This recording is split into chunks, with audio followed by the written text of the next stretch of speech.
we all ask ourselves, how am I going to become the person I want to be? It's three things: the vision in your mind, the feeling in your soul, and the movement of your body. It's your life. What's your purpose?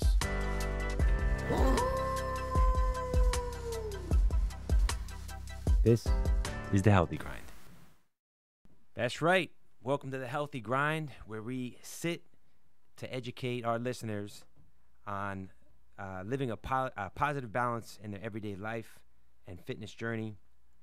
We bring you real-life coaching, client experiences, industry leaders and influencers, continuing education, upcoming events, and so much more.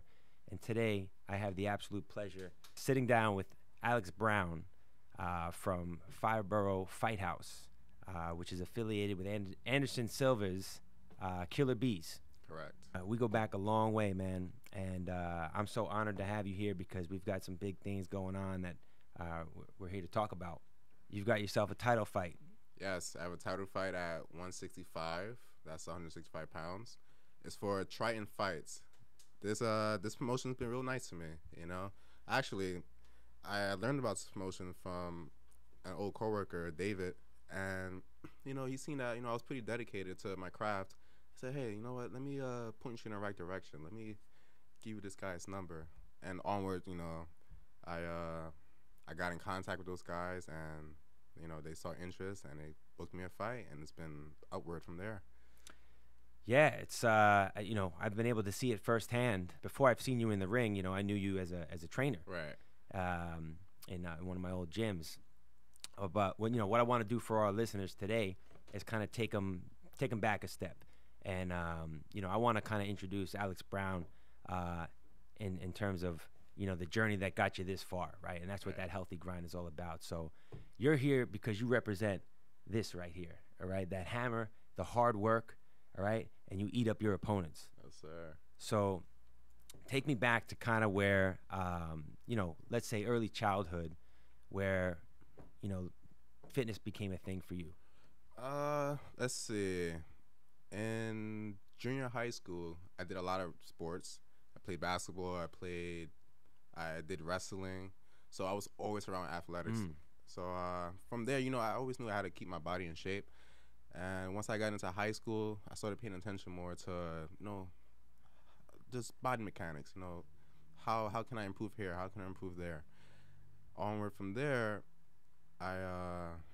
somebody told me, "Hey, man, you should definitely get into like personal training because you have a lot of knowledge right now." Sure. So it was pretty mediocre at the time, but you know what? Let me give it a try, and that's when I jumped into the Body King, the Body King studio, and from there, I had the opportunity to learn from different trainers as well as the clients there. You learn something new every day, and I'm just climbing the success ladder as far as nutrition goes and my personal goals as well.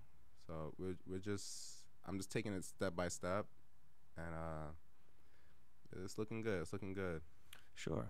So, well, tell me a little bit about your competitive spirit, because you decided to go into mixed martial arts, Right. which is the ultimate competitive field where it's Right. one-on-one and you're in a cage for 9 minutes fighting to the potential death. Yeah. Essentially, you get hit the wrong way, you could die in the ring. That's very true. So it's as real as it gets. So, where did that come from? Man, it's a primal feeling. It's either flight or fight. That's the way I see it. Fight or flight. So basically just picking up motivations here and there. Watching a couple of UFC fights, and remember I had a background in wrestling as well. Yeah. In junior high school, so it was almost inevitable that I'll switch over to MMA.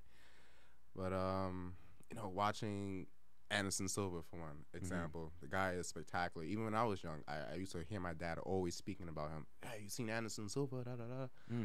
Or McGregor. McGregor was one of the big influences for me from transitioning over from personal training or any other sport into MMA. And I don't know, it was just fuel every day. Like you'll see something, you're like, you know what, I can probably do that. Maybe I don't want to be a fan. Maybe I want to participate. You know. So I was just like pushing the boundaries of seeing how far I can go. Sure. Now you mentioned your dad. You know, is he somebody that had like a big influence on your like athletics? I mean, you mentioned he's into fighting. Yeah, my dad was into fighting, but he had no type of athletic background. He was more like a solitude type of chess player type of guy. Okay. You know. Okay. You know, I have a similar story because my dad is not really a fitness guy. He's more of a manual labor guy. Same here. And you know, it's one of the big reasons why I did get into fitness because you know, in a lot of ways I'm the opposite of him. But then, you know, we also have some of those qualities where you know, obviously I'm his son. Yeah. For sure. So and it sounds like that might be something similar in your scenario. So did you grow up in Brooklyn? Yeah, I all 24 years I've grown up Okay. in Brooklyn. You know, Brooklyn's been real nice to me. It's home. It will always be home. But I know eventually, you know, I got to branch out. I got to see the world. You know, I can't just be stuck in the concrete jungle all day. You know, even coming out to Long Island, it's like a breath of fresh air. You can see the trees. You see things that you don't normally see in Brooklyn. Sure, you know? sure. It's a different feeling. So, you know. Well, you know, I bring up Brooklyn because that's where you're fighting out of. Correct. And obviously, it's where you represent. It's home to you. And so, tell me a little bit about the fight camp in Brooklyn and what's going on in there. The fight camp in Brooklyn is all original. You know, it started out. Actually, what happened? We had a gym, and we kind of had like a little bit of a fallout in a sense. Okay. So we were like, you know what? Let's start our own thing, and let's see where we build out from here. We opened a gym, and you know, it took a lot of work. It took a lot of commitment for everybody. We decided, hey, let's start a fight team, and I was basically the test dummy, you know. Okay. So very interesting. Yeah, we started taking my first MMA fight was in 2017. We didn't know what we were doing, you know. We all have different backgrounds and stuff, so we're like, let's just merge it together, see where we get, you know, like kind of like the Pop-Up Girls, you know, you just mix up sugar, spice, and everything nice, and just see what you get. And we started taking fights, and we started getting successful at it. You know, we started winning in pretty good fashion. People started taking notice, and it was a matter of time we all sat down and decided, hey, you know what, let's put 100% into this, because we know that the reward is going to be a lot bigger down the line. 8 years from now, 5 years, it doesn't matter. You know? I wouldn't trade those guys for nobody. You know, people are big into loyalty, and those guys, like, I wouldn't have. I mean, I would have other people in my corner, but I feel like those guys know me the best. You know, and they could speak to me in Spanish, and I'll still know what they're talking about. You know, it's perfect, man. Those guys, they've been there for me when I lost my first fight. They've been there for me when I won all 5 of my fights. So it's a good feeling knowing that you started from the ground up with people that live in your neighborhood as well. Yeah, absolutely. And you know, it's you know, it sounds like a true success story where you guys literally left one facility, correct, started your own thing, and then just said, "Fuck it, we're gonna do it." It's growing, man. It's growing. We've been open, and now you guys got wins under your belt. Yeah. And right now you're in your 3rd year. Right. With you know, at that amateur MMA level. Correct. So what would you say, you know, in those 3 years, fighting on the amateur level, what would you say is like the biggest thing that you've learned in the whole process? Patience. You have to have patience, because fights fall out all the time. And I used to. You mean they get canceled? Yeah, the fights get canceled all the time. People bitch out when they hear they gotta fight you. Is that? Well, you know, I was always so anxious to get a fight, obviously, because you win. But in a fight game, you have to be on fire all the time. Yeah. Once your fire is a little low, that's the opportunity for the opponent to attack, and you're done. You know, so you know, you just gotta keep that fuel going. You know, fan it a little bit, fan that flame. Yeah, absolutely. Absolutely. Yes, so, sir. What would you say are some things that keep that flame going besides just the fight card?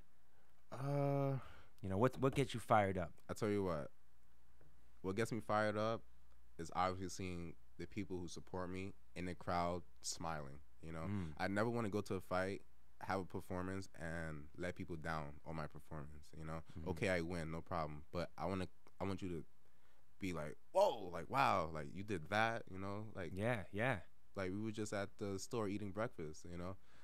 This guy is performing at night yeah. doing, He's putting on a show. He's putting on a a fight show. show. You know, That's why you're in the ring under the big lights with yeah. thousands of people there watching you. So it's definitely, friends, coworkers. I try to keep them, satisfied in a crowd because at the end of the day, I am an entertainer as well. Mm-hmm. And my family's big, big. I want to make sure, hey, if I'm putting 100% into this fighting game, let me find a way to, grow my worth, my net worth. Sure.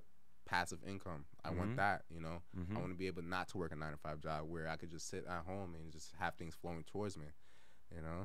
I want to keep climbing that success ladder. Yeah. That's basically what it is. I want to make sure that I'm secured. Sure. Make sure my family's secure. If anything, I'd rather have them buy them a house and just go somewhere else or just keep fighting. Yeah. Well, sounds like we're gonna have to find a space for you here in Space 226, because that's what we all do. Yes, We sir. all are away from the 9 to 5, and we live through our passions. But I want to go back to what you said about your family, and living in the fight world. I'm sure you're not making a lot of money. No.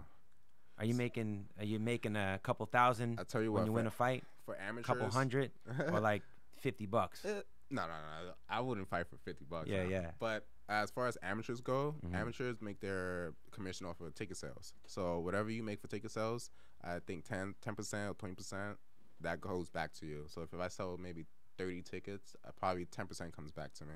Okay. And the rest, promotion keeps for the venue, Sure, anything that sure. they need to pay for. Yeah. But I'd say, around $200, $300. That's more likely in your pocket. Okay. Gas money, any bills that you need to pay. I've paid bills with my ticket sale money.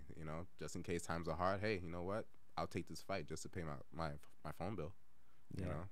Sometimes Stop right there. Buy some tickets. Support this man. Buy some This tickets. is not an easy lifestyle, but he's doing what he loves. And we'll plug him. We'll give you all the links to where you can buy him. So yeah. And then how does that work with obviously you're on the path to continually growing your education in training, right? So I'm sure that's also a big investment in terms of money and time. So you gotta work doing other stuff too, right? To That's make money, true. to make ends meet. Yeah. So obviously, you still have. First, let me explain how my day goes. I wake up at 5:30 a.m. I'm at work by 7 o'clock. I get out at 4 o'clock. I drive home an hour. I rest for maybe 30 minutes to be at practice for either 6:30 or 7 p.m. I stretch that out to maybe 10 p.m. to reset and do the same thing all over again. So it's more of a routine, but you gotta put in the time. You have to Sure. you have to do it, or it's not gonna work. Somebody was gonna find a weakness in you. Whether that's your dedication to the sport or if you're just not that good. Right. Yeah, and I think that's hard for a lot of fighters too, because they don't have that option of just, especially in New York and in Brooklyn, you can't just sit on your ass and stay in the dojo all day. Like you got to pay bills, you got to eat, Yeah. you got responsibilities. So and then you got to go into the gym and give it your all. Right, and that's the hardest part. There's so much stress on the body. I could tell you how many injuries I've had, and you just gotta Tell me, what's some of the actually, you know inst- what? Maybe we shouldn't tell. Huh? We shouldn't let this out, because if this gets to our No, it's our okay. opponent. It's okay. We've been having spectacular first round so far, so let's try to keep that streak going. But injuries, ankle, knees, my hand recently. I never thought I would have a hand injury from fighting, but it's Not from real. punching somebody in the skull. No, not for punching. Never. It was actually everybody gets hurt from wrestling. Everyone. I don't know what it is about it, but the first wrestling practice I had, I posted wrong, and the guy fell on me, and it was end of story. You know, but nothing was broken, so I'm grateful for that. And as far as training goes, with branching out, trying to find extra work, boxers, any guys that's good on the ground. You know, if you invite me to train with you, the goal is to beat you down to get you better. Sure. So, but sure. you know, if But it's like a kind of you gotta touchy area. yeah, you gotta meet that median. You know, you guys gotta have a good understanding. You gotta know who to pick in your camp. Just to and make then you don't sure. want to show all your moves. You know. That's true. That's true. In a way. You know, Yeah. especially if it is going to be a potential opponent down the road. Right. You know, sometimes it's good. And They don't really know your secret sauce. Yeah, that's you know? happened actually. You know, it's crazy. You know, you ask somebody for striking lessons, but you don't know that you're fighting his teammate. You know. Yeah. And yeah. then you're wondering why you're on scene. Right. You know. Right. It is what it is. Yeah. So you know, you've been through some injuries. Right. It comes with the territory, as you Yeah. said. What are some ways that you recover from that? Because that's a big part of your line of work. Right. And I think in even general population, people exercise and they can strain themselves doing a lot of things. Yeah. But obviously you're in a lot a much more intense type of field in terms of working out and exercise and training your body.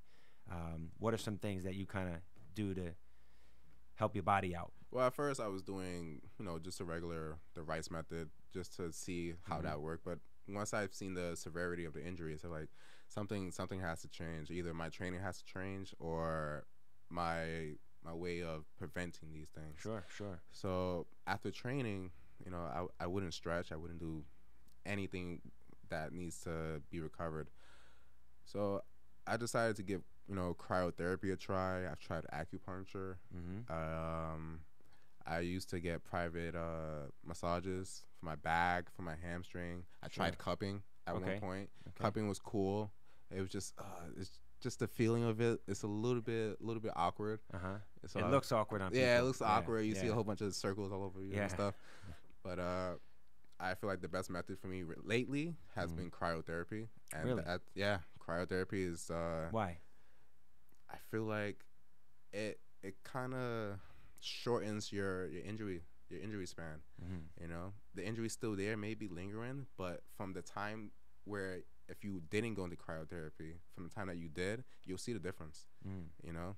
I had my hand injury. My hand was hurt really bad in the month of March, and I didn't do cryotherapy till May. And once I did cryotherapy, honestly, I feel a lot better. It's almost as if I didn't have the injury at one point. You just gotta, put your foot in the door, give it a try, see how you feel. Sure. It's supposed to mimic the ice bath. Right. You exactly. jump in the tub, the ice bath, or the ice in there. But just exponentiated a little bit. Yeah, because with the ice bath, I feel like you can only get the degrees down to maybe 30 or 25 degrees. Right. Cryotherapy's found a way to bring it down to negative 250. I've been in there only at negative 240 because it gets really cold. Yeah. Your head. And how long are you in there for? You're in there for about 3 minutes. Yeah, 3 minutes exact. Yeah. And they pull you out. But within those 3 minutes, they give you like 5 or 6 or I think 5 cold blasts. And with each of those cold blasts, the temperature drops again. Yeah. Your head will stay straight, but secretly in the chamber, your body is shivering. Yeah. You're insanely cold. You only have your boxers on, or if you're a girl, you have your top and your bottoms on. And it's quite the feeling. It's real futuristic, but I feel like that's the age that we're in right now. That's where medicine's going. This is where it's at. Cryotherapy, I recommend it for anybody. I recommended my mom as well, and she's like, "No way, I'm getting in there. Negative 2 what?" Yeah. How'd it work for her? She didn't go. She didn't go. She didn't go yet. But Okay. I'm gonna get her in there. Okay. I'm gonna get her in there because she got also back pain. Yeah, she has back joint pain, knee pain. Okay. As we all age, Yeah, it happens. But it's definitely, I recommend it for anyone. Just try it once. Try it once. If you don't like it, there's other methods that can help you as well. But cryotherapy is definitely something that works for me. Okay. Yeah, exactly. And I think that's a good point too. Is you got to try it for yourself and see how it works for you, and in whatever capacity you may need it. So here we go. This is I think the part everybody's kind of waiting for. We're going to talk about Ryan Garina. Let's do it. Who, as I understand, he's the Triton Fights triple champ right now, undefeated. So, and this is your opponent. Yeah. So Ryan Garina, it's funny. I actually met Ryan Garina doing a seminar. I was traveling to St. James for cross training. Actually, I was with another black belt. His name was Johnny Tama, and we went to this school called Vamos BJJ under Alexander Vamos, and you know, it was cool. I met Ryan there. We were doing jiu-jitsu. He was a purple belt at the time. He's a brown belt now, and in the back of my mind, I was like, I'm gonna meet this guy again. I don't know how I knew it. Deep in your soul. I had a feeling like I'm gonna meet this guy again, you know.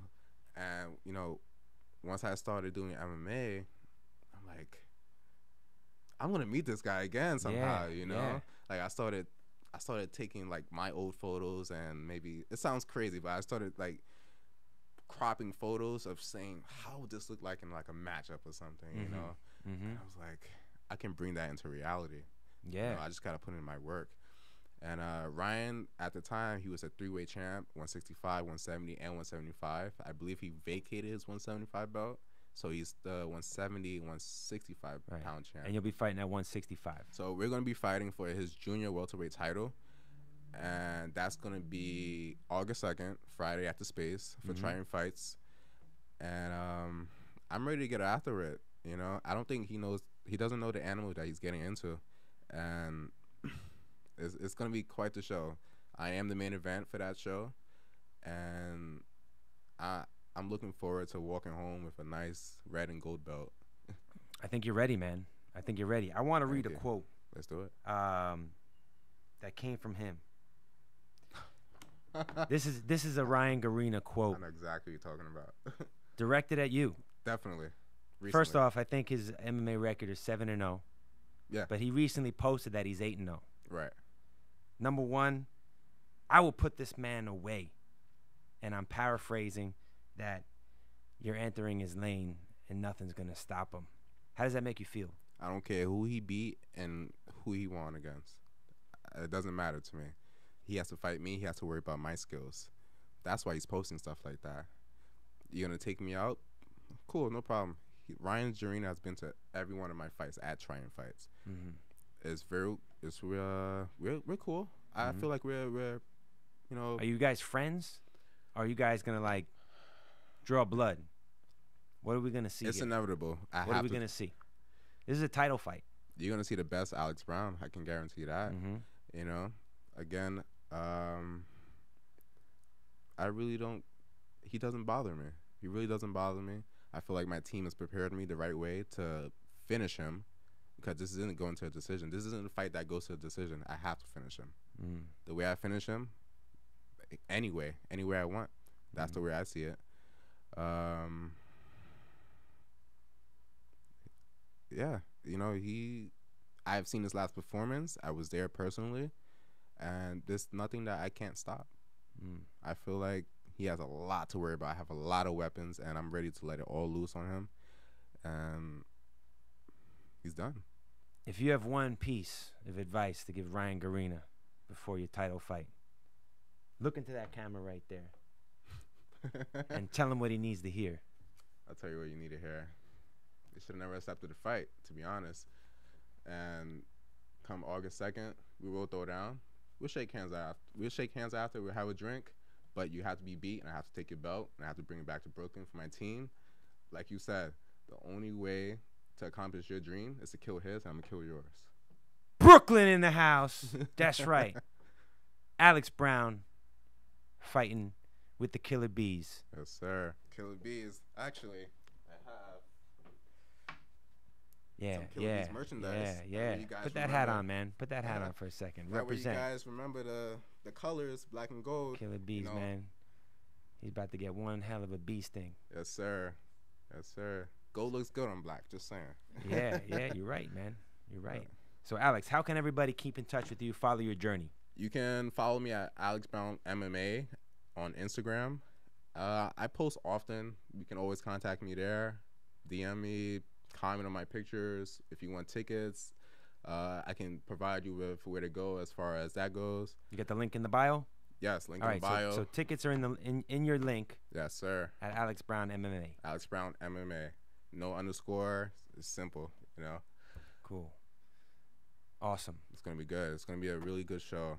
It's 5 title fights that night, so we're looking to really make a statement. Well, I'm looking to make a statement. You know, it's me. It's my show. You know, it's not Ryan Jarina's show. It's my show. People are there for me. He has to defend his belt. I'm chasing the belt. I want the belt. You know what they say about the wolf on the bottom of the hill. Yeah. Right? Yeah. It's that type Get of him, story. boy. It's that type of story. We're going there. You know? It's crazy. And I feel like Brooklyn needs another champion. We haven't had another champion since Mike Tyson.